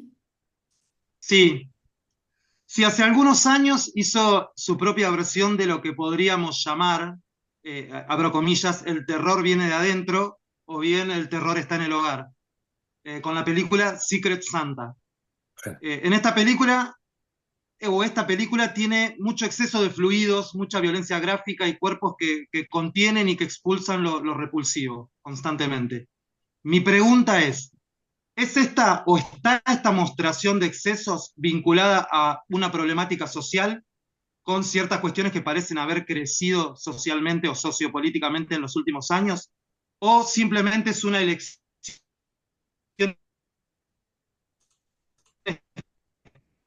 estética para Okay. reforzar ese cruce de media? Okay. Amy said that in your Secret Santa, that where you put the evil inside, there is a very distinguished excess of fluids, Mm-hmm. graphic violence, and bodies containing and expelling the repulsive. In these displays of excess related to social issues that seem to have grown in recent years, is this a display, or it is a simple and aesthetic choice to reinforce the intersection between gore and comedy? Great question. That's great. So Secret Santa is the lowest budget movie I've ever made. I made it in my new company in Skeleton Crew. We have a division of the company that is all about sort of what Roger Corman used to do, sort of like you get, a ball of twine and a bologna sandwich, go make your movie. So you have no money, but you got to make your movie. And that concept I really took seriously, and I wanted to do a proof of concept movie for that division. And that's how Secret Santa came about. I wrote Secret Santa with my wife. We started on October 31st, on Halloween night. We started writing. By January 15th, the movie was in the can. It took 10 weeks from writing to directing to being in the can. Done. 10 weeks. It is my single favorite movie I've ever made. It is the thing I'm the most proud of. To your point about the politics of the movie, very much so. And what's interesting is it's actually very related to Jason Goes to Hell. Mm-hmm. So something about me as a person. I have never in my life drank alcohol. I've never had a cup of coffee, and I've never done drugs of any kind. And when you see my movies, you think that's impossible. This guy has to be high. But it's true. And part of that is I have a very terrible fear of loss of control of myself, right? And Jason Goes to Hell is very inspired by The Thing, by John Carpenter's The Thing. John Carpenter is one of my favorite filmmakers, and The Thing is an extraordinary movie, and I still think underrated, even though people call it a classic. The idea of something else being inside of you that takes you over, that makes you behave a different way, I find that fascinating and terrifying. So Jason Goes to Hell is literally about that. There is a force that comes into your body, does all this horrible stuff. You're still in there. You're still trapped in that body. And when it leaves you, when Jason leaves you in Jason Goes to Hell, your body literally melts from the inside like it's filled with acid. Secret Santa, when I made it, I wasn't thinking this, by the way, but I see it now. I go, oh my God. So I made a movie about you drink this alcohol that's got this drug in it, right? So it's drugs and alcohol. You drink this, you do horrible, evil things because suddenly your id takes over. And when it's done with you, when the virus is gone, your body melts. You literally throw your own guts up, right? So it's like, God, that is so weird that I made two movies that are so alike in that way, right? So that was the first thing. It's just this loss of self, and that's something that I find terrifying and interesting, and that I explore a lot. The other part of it is, I have a real issue with people thinking that family is this magical thing, meaning you can be a beautiful person, you can be an incredible human being, and you happen to be born into a family with a lot of jerks. You can just get dealt a bad hand, okay? I personally feel your family are the people along your journey that you choose as your family. I have friends, my closest friends are my brothers or my sisters. And I mean that to my core. Like, they are people that I would die for. My best friend in the world, him and I have been best friends since we were 14. He lives a mile from my house and he edits all my films. So I believe in your tribe is something you create. Now, by the way, your tribe can include members of your family. You can choose your family. That can be your family. Great. But for those of us that don't always feel that way, Secret Santa is about what happens if you actually got to say to them what you wanted to say to them. And what happens if you got to do to them what you really want to do to them? And all stops are taken out to do that. The other thing about Secret Santa is that it is written about an affluent family. It's written about rich, white people in America. I'm not a big fan of rich, white people in America. I'm not. Yeah. And for me, yeah, the comeuppance, I still think is brewing, or at least I hope it's brewing. And Secret Santa is my kind of eat the rich movie. What I will also tell you is that when you have no money to make a movie, when you're really working on a shoestring, and look, Secret Santa's got great effects in it because Bob Kurtzman, who did Jason Goes to Hell for me, the K of K&B effects, Bob Kurtzman, I called him up. I said, hey, listen, I got no money to make this movie, but I never make a movie without you. And he was like, oh, for God's sakes, what are you getting me into? And I said, well, read the script. If you don't want to do it, I'll get somebody else, but I have to offer it to you. I sent it to him. 2 hours later, he called me. He's like, yeah, I'm in. It's great. Shit. All right. So I had these like A-list effects. But here's the thing. When you don't have a lot of money, what you have is writing. What you have is that you can say things that other people can't say. Sean Cunningham, my producer on Jason Goes to Hell, taught me a very important thing that's probably the best thing I've ever been taught in our industry. He said, Adam, when I was doing Jason Goes to Hell, he says, your audience is the same audience that's going to go see Terminator 2. Terminator 2 was made for over $100 million. You've got $2.5 million. They're going to pay the same amount for your movie that they pay for that movie. So what are you going to give them that they can't get at Terminator 2? What do you give them? And I take that very seriously.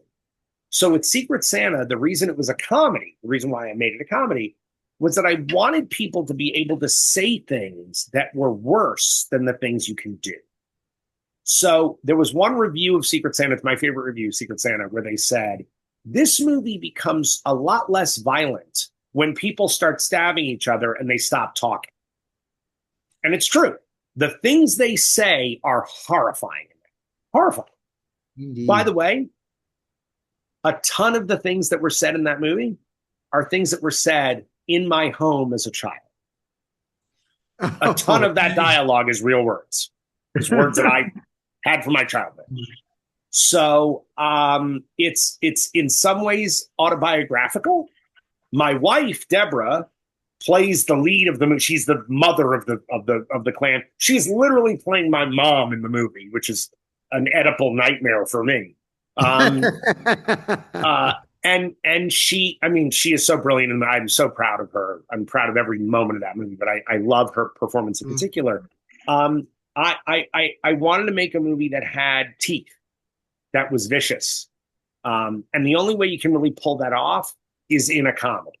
Because if you do that without the comedic sense of it, it just becomes ugly, and who wants to watch that? But if it's funny, if you have the audience laughing, and I will say, the Drew Lynch, who plays the stuttering brother, in the family.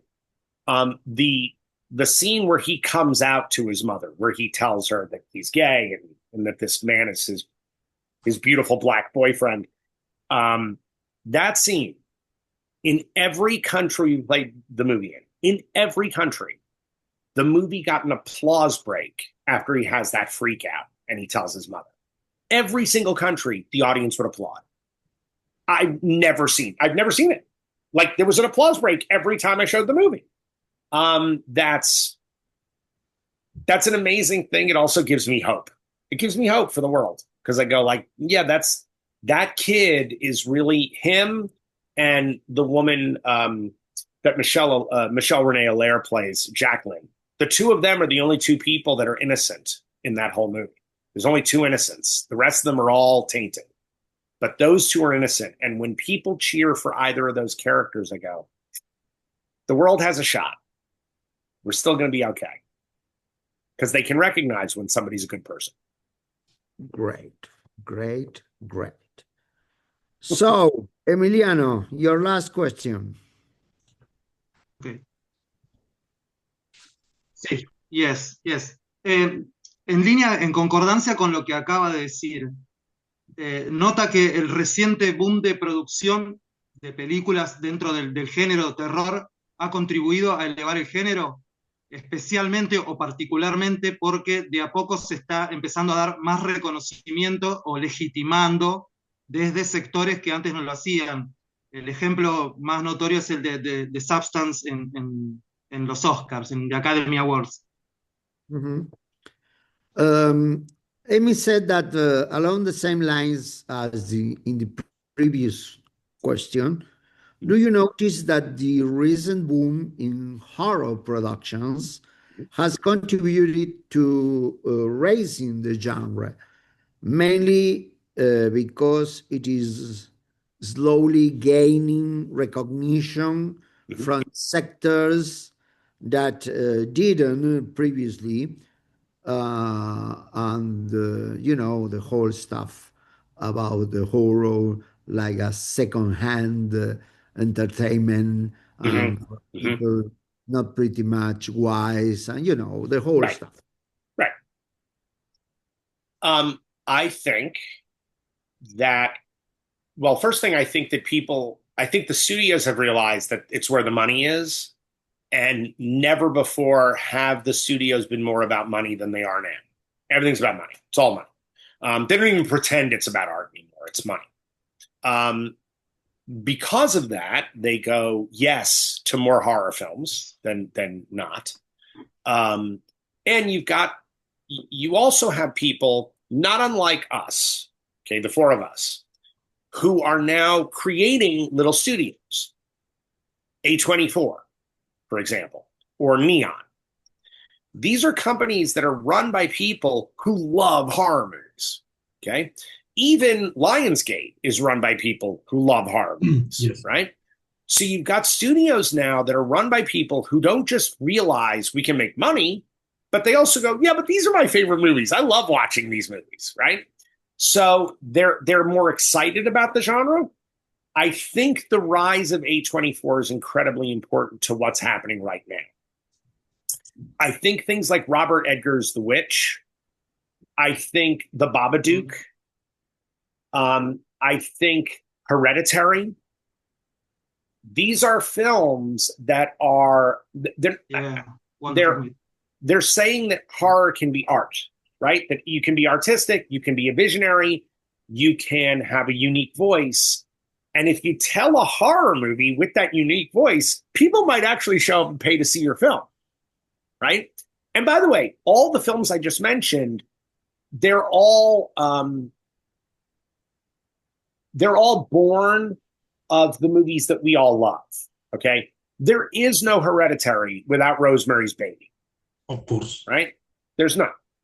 There is no Midsummer without The Wicker Man, because it's literally the same movie. It's the exact same film. The what? I'm sorry, I didn't hear. No, certainly it is. Yeah. And again, that's fine. Like, great. There's only so many stories to tell. At least you're stealing from things that are really good stories. Yeah. I still think, look, I think that the period of time where we did get The Exorcist, where we did get Rosemary's Baby, where we got The Omen, where Texas Chainsaw Massacre happened, the early 70s into the mid 80s is this incredible period for horror. And I don't know if we will ever return to a time when horror movies were as top shelf as those films. I think those films are extraordinary, including all of the work of John Carpenter in the horror genre. David Cronenberg is all that period. That said, I think that, look, I like, people love The Substance, right? Like, The Substance became like a big deal, right? Okay. Have you guys seen her first film, Revenge? Yes. Coralie's first movie. Okay. Now, for me, Revenge was a revelation. I couldn't believe how good that movie is. It not only is it well directed and well acted and the single most beautiful film I had seen in forever, it was feminism in a roaring lion's package. It was this angry scream from a female director saying, I'm not okay with the way things are. Great. Love it. To me, The Substance, which I'm a big body horror fan. I love body horror. The Substance for me is over long. It's too long. It's 30 minutes too long. And ultimately, the point of the movie is that Hollywood doesn't treat actresses really well. Okay.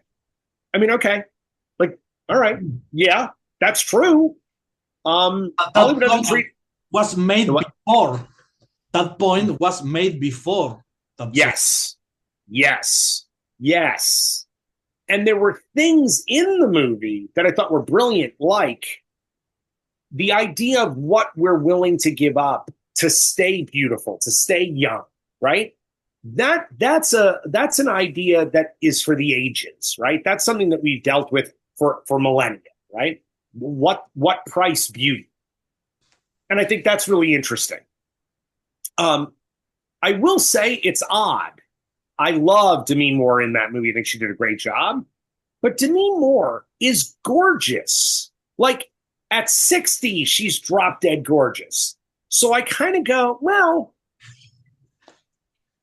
what do you really need to do to stay pretty? Because you're really pretty already. Like, you're pretty great looking. It's sort of like if Tom Cruise was in that movie, you'd be like, well, what's his problem? He looks great. What are we talking about? So I feel as though she's making some really interesting points in the movie, but I missed the woman who made Revenge. And I'm going, like, you came out with this fire in that movie. You were so angry. And this movie feels confused. Again, I think there are things about it that are remarkable. I think there are performances that are great. I'm truly appreciative that the audience at large embraced the movie, because look, any horror film doing well means all horror films do well, right? Look, I'm not a giant Blumhouse guy, right? Like, I don't love Blumhouse. But you know what? Every time he makes a movie that works, I'm like, great. Because I want the audience to love us, to want to have more horror films. It just makes it easier for those of us who love the genre. That said, look, I think that horror is in a really interesting place, in that I think there are young people who are seeing an opportunity to tell stories that might really shape our future as a genre, and I hope that that's the case. I personally wish... I'm going to get in trouble for this, I know. I personally wish that we would leave the franchises of the 80s and the 70s. I wish we would leave them alone. It's enough. We don't need more Friday the 13th movies. We don't. We don't need any more Texas Chainsaw movies. Trust me, I made one. We don't need any more. We need new ideas. We need new monsters. Even when they just did that the Wolfman reboot. And I kind of went, really? Are we doing the Wolfman again? Is that what we're doing? Yeah. Right. Even Nosferatu. And again, I'm a huge Robert Eggers fan. I think he's tremendous. I really do. I love The Witch. I love that film. I think that's a complicated movie. I think that has a lot on its mind. And I thought the filmmaking itself was magnificent. I just think it's the performances of those children, unbelievable. But Nosferatu, people lost their minds. I walked out and said, wow, it's beautifully shot. It's very well acted. How many more times do I have to see this story? I've seen this story, man. You didn't change the story. It's the same story. It's Dracula. I got it. It's Dracula. I never need to see another version of Dracula again as long as I live. I've done it. I've seen them. I've seen too many. Adds nothing. Adds nothing to Dracula, to Nosferatu, nothing new. Nothing new. Nothing new. It's just beautifully shot and well acted. So I love watching those folks work. I love it. But I will tell you, when I go, did any of you watch Sons of Anarchy when it was on, the television series, Sons of Anarchy, the biker gang show? Yes. Yeah. Okay. So what I love about that show is that most people who watch it, when you come to them and say, you do know that whole series is Hamlet. That's all it is. It's Hamlet. They're just telling a long version of Hamlet. People go, wait, what? I'm like, yeah, look at the show. It's Hamlet. And when they actually put the pieces together, like, oh my God, it's Hamlet. I'm like, I love when someone takes a classic and turns it into something that you're like, wait a second, that's amazing. And because the stories, Shakespeare didn't write any bad stories. He wrote great stories. But don't just show me a Shakespeare play. Do something with it. Like create something different, interesting. What is your artistic vision of that piece?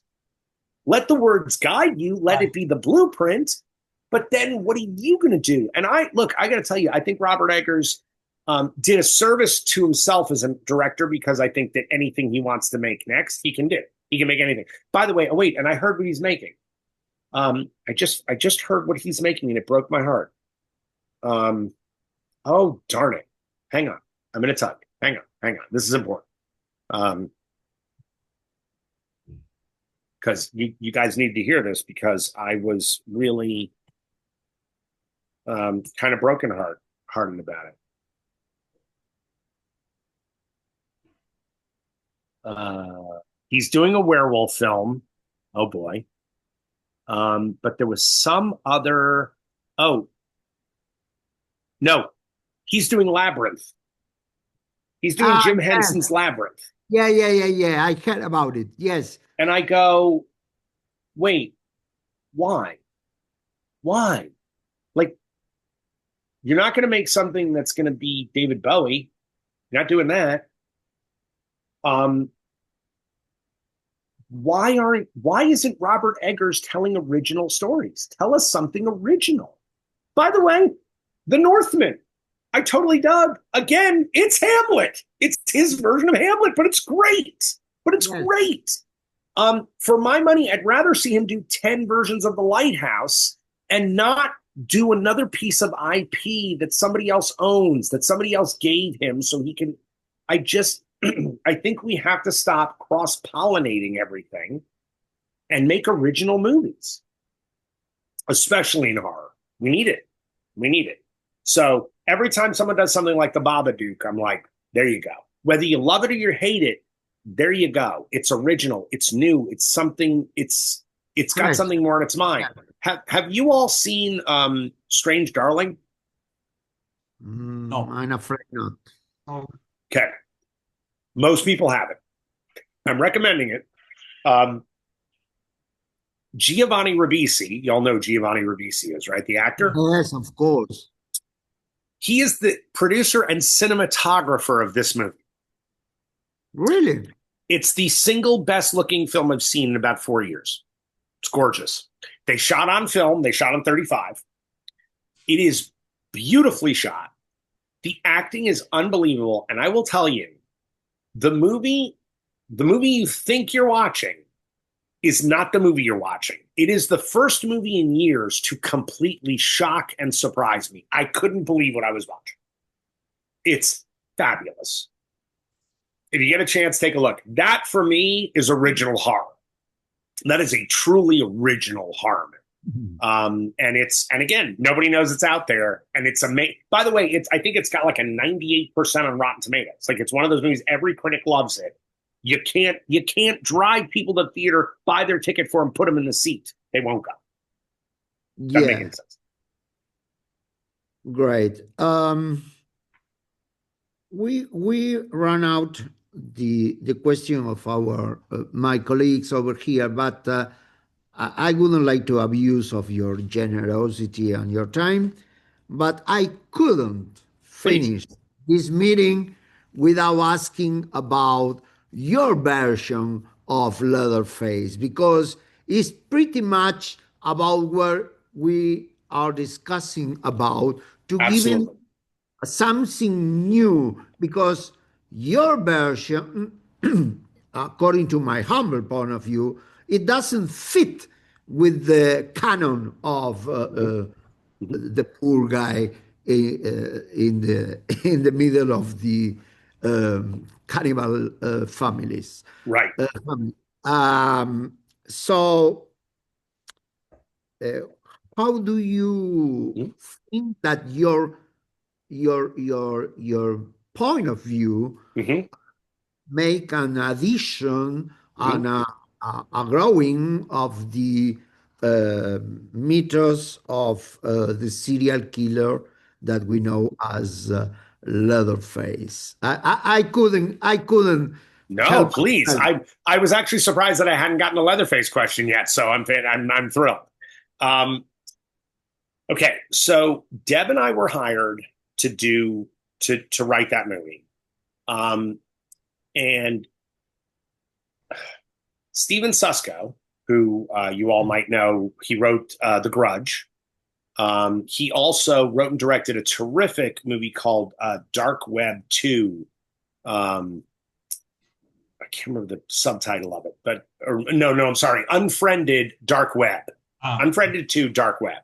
He directed that. He wrote and directed that movie. Steven's a really talented guy, really smart dude. Anyway, Steven had written a script that was about a cannibal family. He wrote, the next chapter of that story. Lionsgate, the studio, said, Steven, you can't have cannibals in this. And he said, but it's Texas Chainsaw. It's about cannibals. And they said, yeah, you can't. We're not going to make a movie about cannibals. Why? Well, we made a movie called Midnight Meat Train a few years ago. It was Bradley Cooper was a star. It was a giant disappointment. We lost a ton of money, and it's about cannibalism, and we will never make a movie about cannibalism again at this studio. We're not doing it. Yes. So they told him. The what? With the Clive Barker. Yes. Yeah. So they told him, take out all the cannibalism. Well, Steven was so pissed off about this that he put in more cannibalism and gave it back to the studio. And here's the problem. The studio then fired him. They just fired him. That's that. And then they went looking for new writers. Cut to Debra and I show up. Now, it took months to get the job. We were up against 17 other writers. But our concept was, we thought that the movie should start at the end of the first movie. Yes. And that we would separate the layers on the first movie and actually make the first movie 3D, like actually kind of bring that to life that way. Because my thing is that, okay, Sally gets away at the end of the movie. The next thing you know, she's going to the cops. The cops are all going to show up at the house. And I thought, wouldn't it be better if once the cops hear this, it goes out on the police band radio, and the town, who hates these people, they come to burn them to the ground, right? So now you got this social justice thing they're doing, right? They're going to come out and kill them. And the cops... Like Frankenstein, yes. Exactly, which is exactly what we were trying to do, right? Here's Frankenstein's monster. Here's the other thing. We also wanted to tell why the Sawyers are the way they are. Why is this family, all of them, so insane? What's the madness of the family, right? Okay. So we tell this story, and the idea was that the Sawyers are actually very, very wealthy because there's oil on their land. Oh. The problem is the oil has been getting into the well water for decades. And it has literally driven them insane. They are all chemically poisoned over this time. Leatherface is the baby of the people who have this insanity. When Leatherface was a little boy, Leatherface was sweet. Leatherface wasn't this killer. That wasn't who he was. And so much so, here's a little boy who actually thinks he's a little girl. Because Leatherface is based on Ed Gein. Yeah. Ed Gein was making a suit for himself out of women and wearing women's skin. That's who Leatherface is. So here is this gentle little boy, right, who can't make friends because he's so odd and he's so far on the spectrum. So his friends are these frogs. We had all this stuff about him and these frogs, these bullfrogs that he plays in this little creek with. And those are his friends. They're his only friends. And a bunch of neighborhood boys, one afternoon, who have always tortured this kid, find him there with their bikes, and they hold him down, and then they roll over their bikes over all of the frogs in front of him, murdering these frogs. And you see this little boy, you see the break. You see the moment of kill them all. This is the birth of the psyche of Leatherface. So this was in our film. This was in our script. The movie that we wrote, not the one they made, the movie we wrote, Toby Hooper called me at home after he had read our version of the film, after he'd read our script.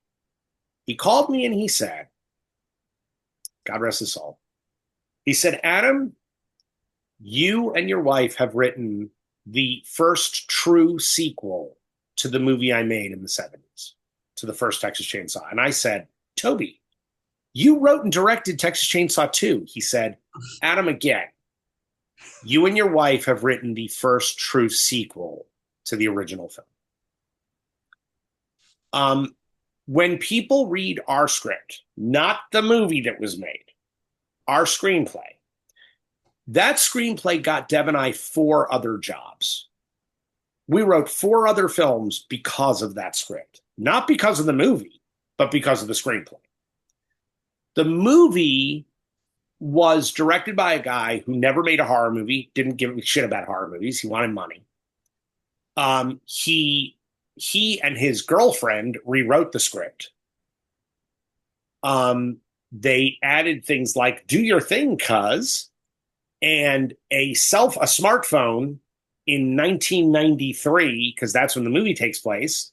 I know this because in the town square, Jason Goes to Hell is playing at the movie theater, which opened in 1993. We wanted Heather to be 19 years old. She was kidnapped in the early 70s. Here she is in the early 90s. So the movie that Deb and I wrote was a true Texas Chainsaw movie. By the way, it was also, they were supposed to have $20 million to make the movie. Well, Lionsgate got into a war with the producer on this film, and they ended up telling him, we're not making the movie, we'll distribute, but go get the money elsewhere. Get out. We're not working with you anymore. Well, he put together $8 million. So we wrote a $20 million movie. He made an $8 million movie. And when you're doing an $8 million 3D movie shot in 3D, you don't have a lot of money. Like, you're really up against it. So we had sequences in this movie. Oh, man. There was one scene with a stampede of 1,000 head of cattle and coming at you in 3D, right? Like all these cattle. And Leatherface walking through the cattle, and the cattle like going away from Leatherface, terrified of Leatherface, while he's revving the chainsaw, walking forward towards you. I was like, that's the poster of the movie. The poster is Leatherface coming at you with cattle avoiding him because they're terrified of him. We wrote a movie that was truly about the Sawyers, truly about what Texas Chainsaw is about. And they made the movie they wanted to make. That's how that happens. Yes. We're very proud of the script, though. We're very proud of the screenplay we wrote. It's a good script. Sometimes sometime in Yeah. the years to come. Yeah. When you say again, I remember the character in the Silence of the Lamb that is exactly. Yes. And also Psycho, Norman Bates. Indeed. Dressing like his mom. It's the same guy. Yeah. Yeah. Okay. Bien, para despedirnos entonces, primero, antes que nada, para agradecerle el tiempo a Adam, que nos cuente qué está haciendo en estos momentos. All right. First things before saying goodbye, we would like to know what are you up to? What are you doing right now? Yeah. Well, right now I've got a documentary about the making of Jason Goes to Hell, the Final Friday, that just opened worldwide at Glasgow Fright Fest. Then it was at Texas Frightmare about 4 weeks ago. And 2 weeks ago, actually, hold on, I'll show you. You will be the first people to see this. Okay. We just won Best Documentary at the Ravenheart Film Festival. Congratulations. Yeah. So that just happened. So yeah, it's pretty amazing. We're all a little excited. And we have been told we are nominated in 4 other festivals for Best Documentary right now. So the thing about this doc is that, yes, it's the telling of the making of Jason Goes to Hell, which is fine. It's not really that. The movie is really about filmmaking and about a kid wanting to make movies and getting the opportunity to do that. And then this family of people around him who helped realize that dream. And that's really what the movie's about. It's kind of a comedy for a documentary. It's weirdly funny. And it's very heartfelt. It's a very sweet movie. It's kind of a loving look at filmmaking. So that I'm all over the world with that right now. I'm going to be in Dublin in a couple of months. We're showing it at Horathon. We're going to be everywhere. Actually, it's going to be a little nuts. So that's going on.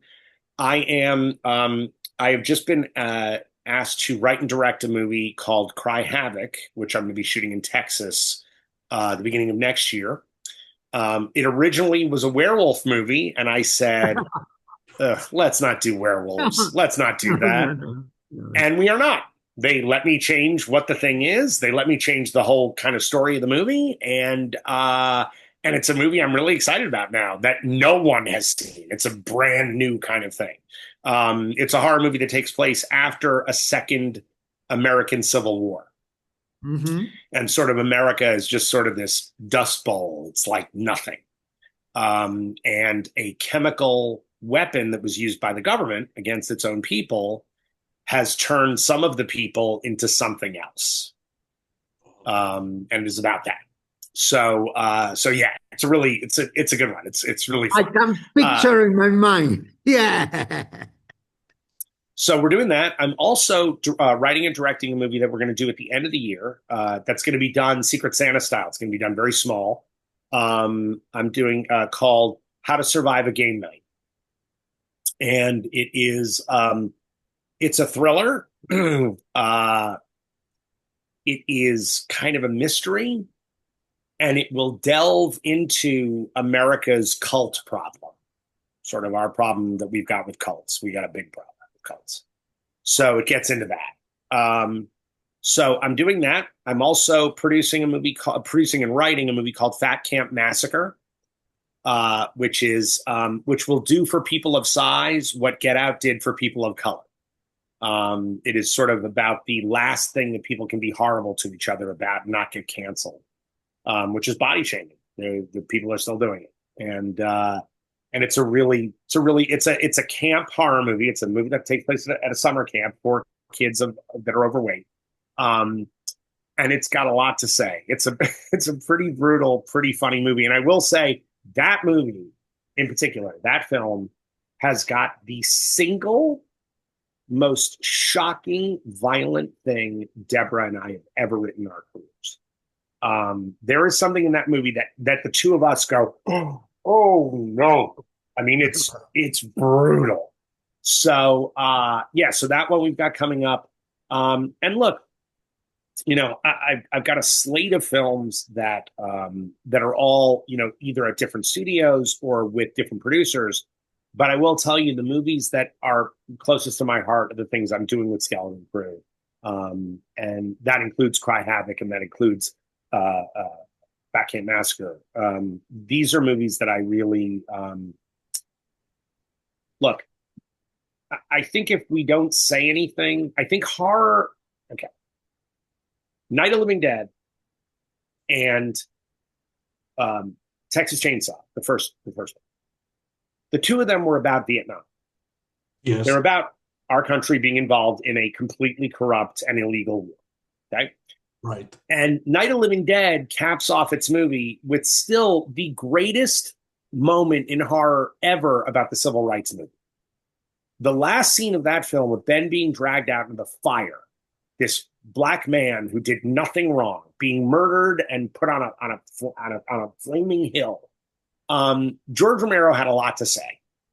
I think our best filmmakers are the ones who always have a lot to say. I think when you look at John Carpenter's They Live, you see what's happening in this country right now. So there are so many of our ilk, of horror filmmakers, that have more to say than anybody else. And the reason we get to say it, the reason we can do this, is because we give you a big scoop of ice cream right on top of your spinach and broccoli. We hide the point. We hide what we're doing. And it allows us to actually have, I think, more political voices, stronger voices, because everybody's having too much fun to realize you're also learning something. You're also changing your opinion about something, whether you know it or not. And so I think that if we don't make movies that don't say something, we become part of the problem. I think entertainment is great, and we should always entertain first, always. Movies should not be a chore. It should be something that's wonderful for the audience. But if we don't challenge our audiences to think, if we don't put something out there that makes the world a better place, even if just by a little bit, I don't think we're serving our audience. And so I think there's a lot of mindless entertainment out there. I think there's very little that has something to say that can actually make things better.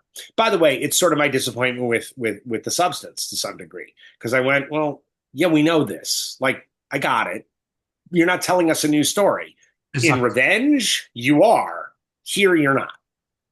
So for me, I think it's really important that we all have something to say. And I'll also say one thing in closing on that. You know, I love that women are now breaking what was a glass ceiling for filmmakers, and that we are finally getting female voices. But I will tell you, my first filmmaking crush, and somebody who I was madly in love with when people didn't know who the hell she was Kathryn Bigelow. I saw Near Dark in a movie theater with 4 people on opening day. Nobody was there to see that movie. Everybody had seen The Lost Boys. It was the same summer as The Lost Boys, and Near Dark got forgotten.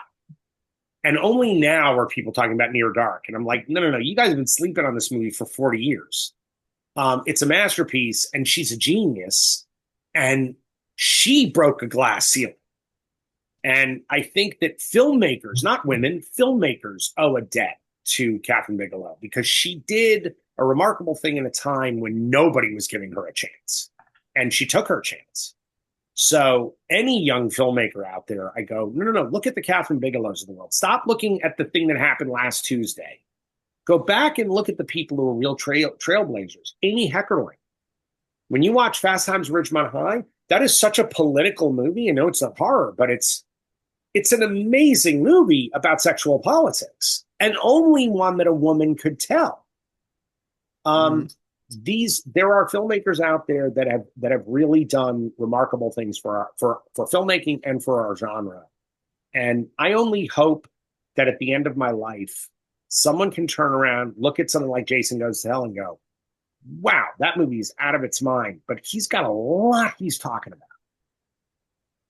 I just hope that people get that part of it as well. Scaring people is awesome, but I want to make the world a better place than the one I walked into. Bien, queremos entonces agradecer algo que no fue una charla, fue una masterclass on filmmaking. Y de verdad estamos muy, muy agradecidos por todo lo que contó y por su tiempo. Realmente ha sido un honor para nosotros poder charlar con Adam Marcus. Yes, for us it was not only an honor or a privilege, not was just another interview. It was a master class with capital and bold letters about directing films and script writing, indeed. So we don't have words to thank you, your time, your generosity, and of course, the whole open heart advice about what do you think about the industry, because it is an industry. Yeah. But the addition of your personal point of view on your dreams and the way you went for your dream is experience of life that is itself a way of teaching us to pursue our dreams, no matter how, no matter who. So once again, thank you very much indeed. And if you go to Ecuador, remember you got some friends over here, and you can stay at home like an old friend, a new friend, but with all love. Yes. So, Yes. Thank you very much indeed, Adam. It was a really pleasure. May I ask a favor? When you, because you guys have recorded this, at some point, can you just send me a copy of the recording? Because I've enjoyed you guys so much and being here with you. I would love to have a copy of the interview. Yes, Sure. yes, indeed. And in a couple of weeks, mainly the Friday night, the Grupo Grite used to raise the YouTube. The YouTube channel. YouTube channel. Great. So over there is our interviews with Ramsey Campbell, great. Another filmmaker, Richard Stanley, and so Richard. Yeah, a piece of work. He really is. He really is. Yeah, I know Richard. Yeah. Okay. Once again, thank you very much indeed. Thank you. This was wonderful, guys. I loved it. Love being with you. Thank you. Bye-bye. Bye. Anytime. Bye.